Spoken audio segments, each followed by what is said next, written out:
Valientes son los compañeros que emboscaron a Pinochet en el cajón del Maipo.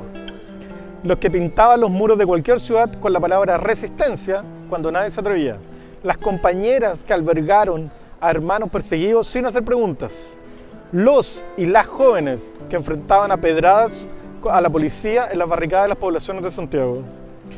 Los porteños que resistían en los cerros de Valparaíso.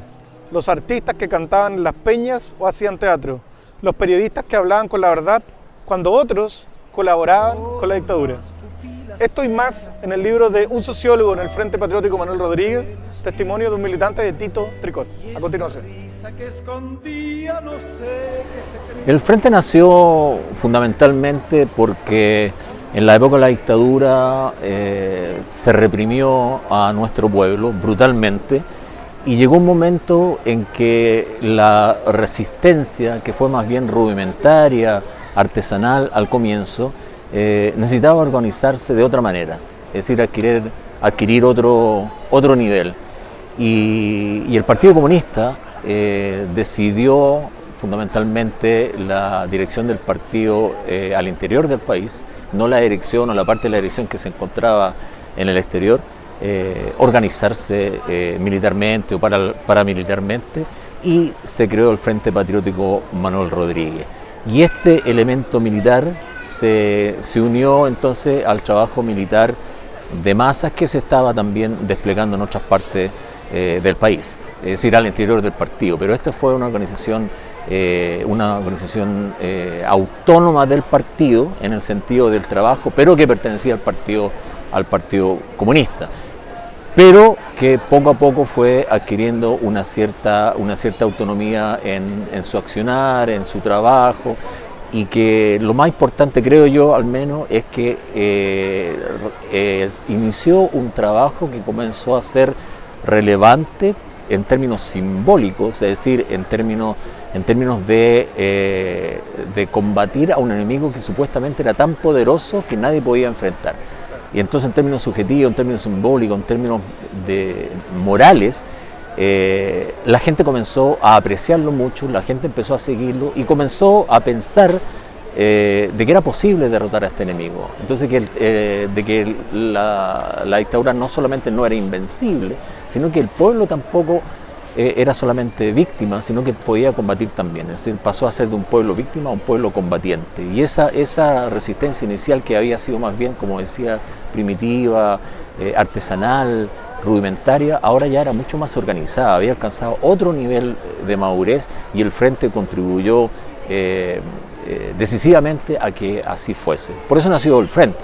O sea, para mí la sociología es la sociología militante, y por lo tanto el sociólogo tiene que ser el sociólogo militante. Yo no creo en el conocimiento de la biblioteca. Yo creo que el conocimiento está en los movimientos sociales, en la calle, en la comunidad, y por lo tanto uno tiene que aprender desde ahí, ¿no? Claro, yo no creo que haya que desechar los clásicos, ni todo lo que se haya escrito, ni el conocimiento acumulado por siglos. No creo que haya que hacer eso, pero tampoco creo que ese sea el único tipo de conocimiento.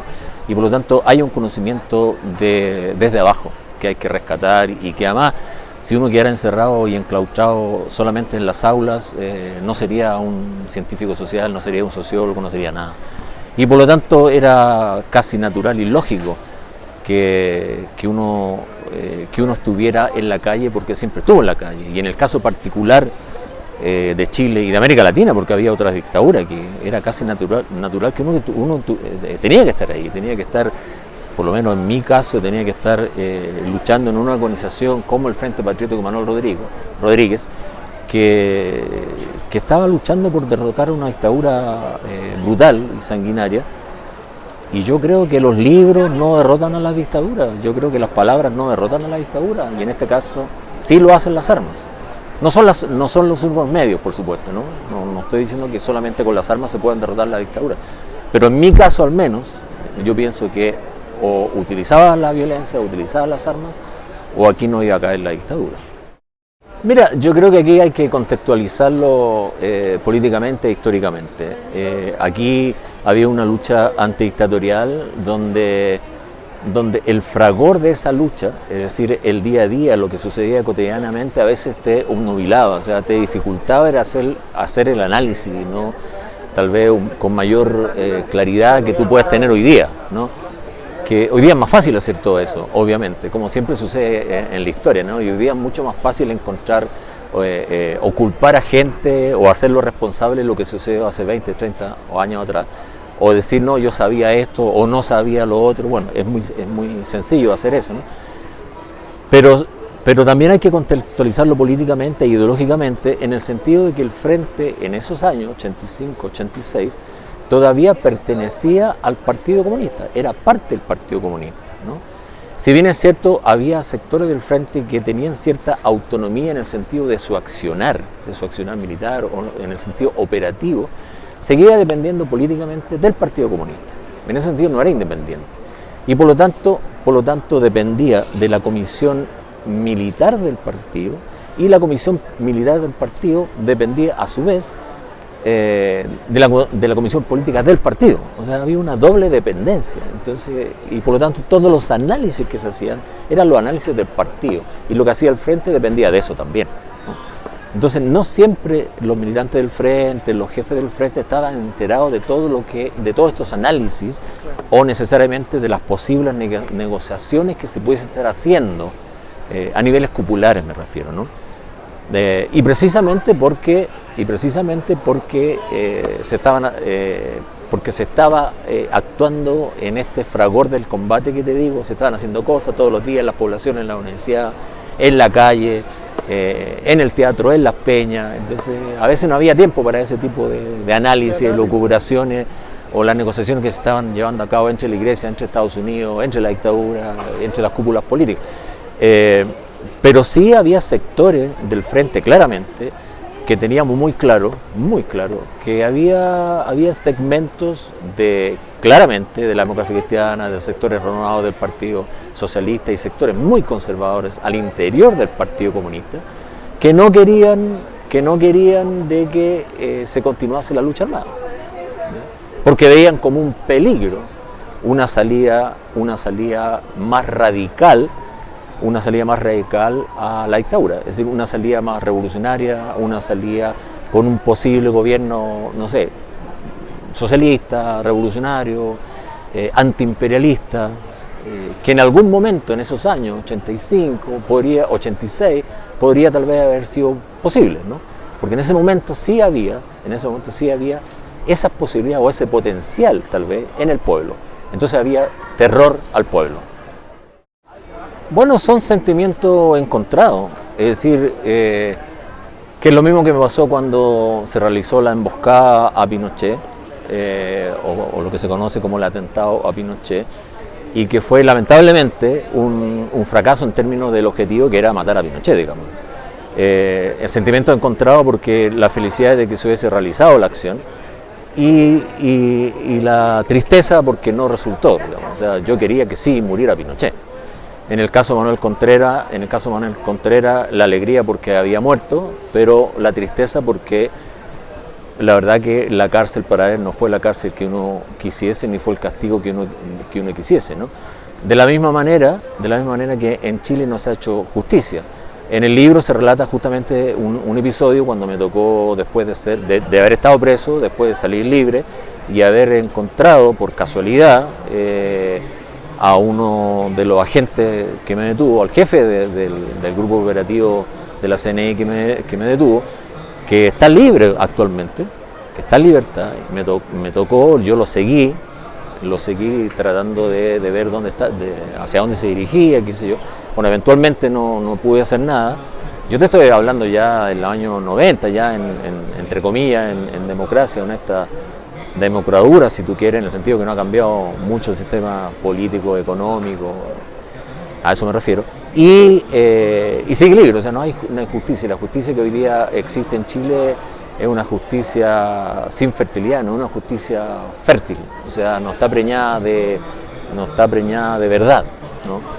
Es una justicia sin memoria. Aquí hay una museología de la justicia, en el sentido de que se ha reducido la justicia a los museos, ¿no? A un museo aséptico, como son los museos, el Museo de la Memoria, el Museo de los Derechos Humanos, por ejemplo, ¿no?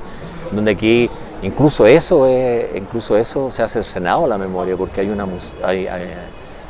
aparte de haber una memoria sin justicia, con una verdad parcial, también se ha tornado en un Chile sufriente, un Chile con víctimas, un Chile victimizado, pero tampoco hay un Chile combatiente, que es lo que se trata de rescatar en el libro.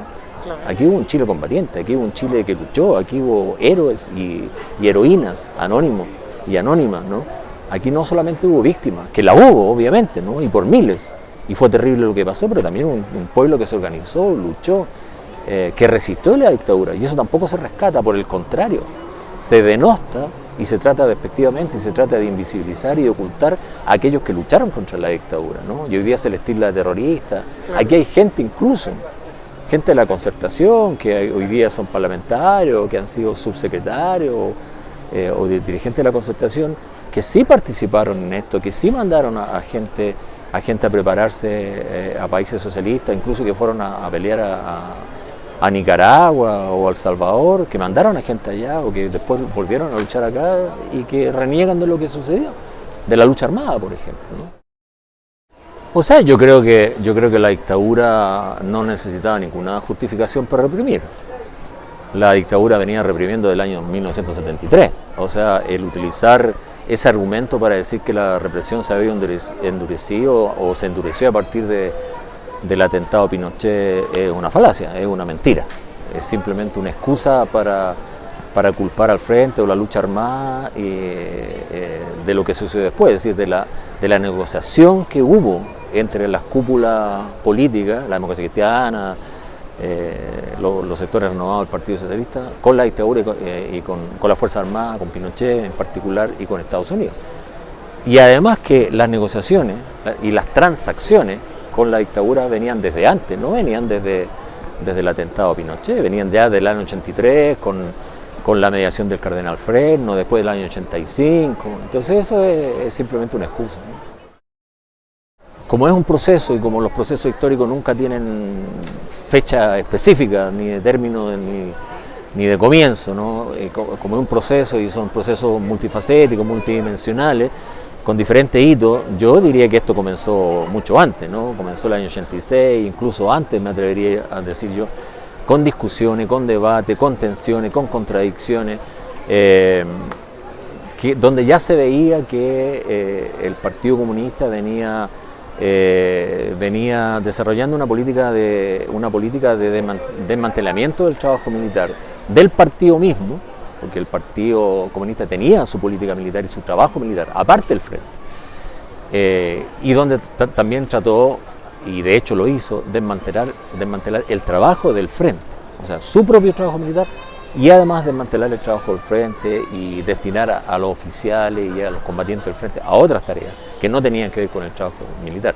Entonces la separación concreta, de hecho, fue el año 87, pero esto comenzó desde antes. Entonces, y fue una separación muy dolorosa, porque la mayoría de los militantes del frente originales éramos comunistas, o sea, nacimos de ahí, ¿no?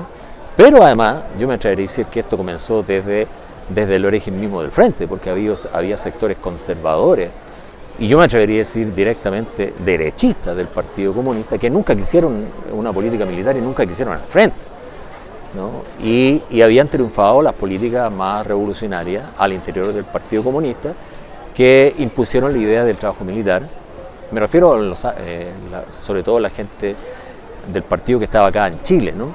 E impusieron su política, me refiero a fines de los 70, a principios de los 80, pero que poco a poco fueron perdiendo esas posiciones y se fueron imponiendo las posiciones más conservadoras, que fueron las que finalmente triunfaron y se produjo este desmantelamiento del trabajo militar al interior del partido y después ya al interior del frente. Pero la inmensa mayoría de los jefes del frente, de la dirección del frente, de los jefes del frente y de los combatientes del frente, se quedaron en el frente, que posteriormente pasó a llamarse, o lo que se denomina mediáticamente, el Frente Autónomo. Mira, yo creo que el rescate o la memoria, no solamente recordar, no solamente rescate, sino que es preservación de esa memoria, pero por sobre todo es proyección de la memoria, ¿no? O sea, tiene todos esos elementos componentes y esa memoria, como te decía antes, tiene que estar preñada por sobre todo de futuro, ¿no? Es decir, recordar para no olvidar, pero también recordar para sembrar. Y para sembrar esa esperanza en el futuro. Y cuando hablamos de reparación o un taller de reparación de sueños, es porque claramente aquí hubo sueños que fueron trizados, ¿no? Y cuando hablamos de sueños trizados es porque no fueron quebrados irreparablemente, creo yo, ¿no? Claro, se perdió el gobierno de la Unidad Popular, a lo mejor para muchos de nosotros la salida negociada con la dictadura no fue lo que nosotros queríamos, no fue lo que nosotros buscábamos, porque si en algo tuvo mucha razón el Frente, es que estos iban a ser gobiernos continuistas. Es decir, de que aquí se iba a ir Pinochet tal vez, pero iba a continuar el mismo sistema económico. Y así fue. O sea, hoy día vemos la corrupción, vemos la colusión, vemos la corrupción entre los políticos y los grupos económicos, vemos la ISAPRE, vemos la AFP, vemos que todavía existe gente que jubila con jubilaciones miserables, vemos cómo los grupos económicos controlan el país, bueno, en fin, todo lo que sabemos, ¿no? Y por ende ese sistema no ha cambiado. Ese sistema no ha cambiado nada. Entonces el Frente tenía toda la razón, tenía absolutamente toda la razón en lo que iba a suceder. Entonces nuestros sueños, en ese sentido nuestros sueños fueron trizados, pero no rotos completamente. Entonces, si bien es cierto que para muchos existía una visión fatalista del futuro, que el sistema es tan poderoso en Chile, o el sistema era tan poderoso en el mundo, que el capitalismo era tan poderoso, que no se podía hacer nada. Y yo creo que no es así, yo creo que hay un taller de reparación de sueños, donde están todos los compañeros, todas las hermanas y hermanos que perdieron la vida, y otros que se la jugaron y que lucharon por esto, que en honor a todos aquellos que perdieron la vida, en honor a todos a todos aquellos y aquellas que sufrieron, y también a aquellos que todavía están vivos y que están haciendo muchas cosas por todas partes, es necesario ese taller que entre todos podamos reparar esos sueños trizados, los podamos rearmar, a lo mejor de manera distinta, a lo mejor con otros colores, no sé, con colores distintos, porque estamos en el siglo XXI, ¿no? Con colores distintos, pero hay que seguir luchando. O sea, yo creo que esto sí se puede cambiar. O sea, yo creo que el capitalismo no es tan fuerte como se pinta, ¿no? Y por eso esta fisura. O sea, tú miras Bolivia, bueno, Bolivia no es lo que era antes. Y los pueblos originarios están cambiando eso, ¿no? Y hoy día tienen el concepto y la praxis de buen vivir, que es un concepto y una praxis ancestral. Y están tratando de construir algo en Bolivia, lo mismo que en Ecuador, lo mismo que en Venezuela. Bueno, ¿y por qué no se puede hacer en Chile? Entonces, por eso te digo, el taller de reparación de sueños es algo que está vigente, que es posible y que entre todos sí podemos hacerlo. Es decir, hay esperanza, de eso se trata. Mira, yo creo que la palabra que más se identifica o que debería identificar al Frente es dignidad. Dignidad, valor, coraje, consecuencia, que son las características de los compañeros, las hermanas, los hermanos, las compañeras que integraron el Frente. Porque de la nada, sin nada, fueron capaces de enfrentar y de confrontar a un enemigo muy poderoso. Y con una creatividad y un ingenio tremendo, hicieron mucho, muchísimo. Y fueron capaces, de la misma manera que el pueblo mapuche puso de rodillas a los españoles, el Frente fue capaz de no solamente interpelar, sino que también de poner de rodillas, de alguna manera, ¿no? De alguna manera, no de derrotarlo, ¿no? Pero de alguna manera, simbólicamente y en algunas acciones, como en la emboscada, por ejemplo, que nunca se dieron cuenta, ni nunca supieron de dónde aparecieron los combatientes del Frente, poner de rodillas al ejército chileno, que siempre se ha apreciado de ser el mejor, de nunca haber sido vencido, pero en el atentado, por ejemplo, ellos arrancaban. Aquellos cobras, aquellos boinas negras, tremendamente entrenados, ante esos combatientes, gente común y corriente, no supieron qué hacer y arrancaron cobardemente. Entonces, la dignidad y el coraje, yo creo que son las palabras que más representan al Frente. Muchas gracias. Okay.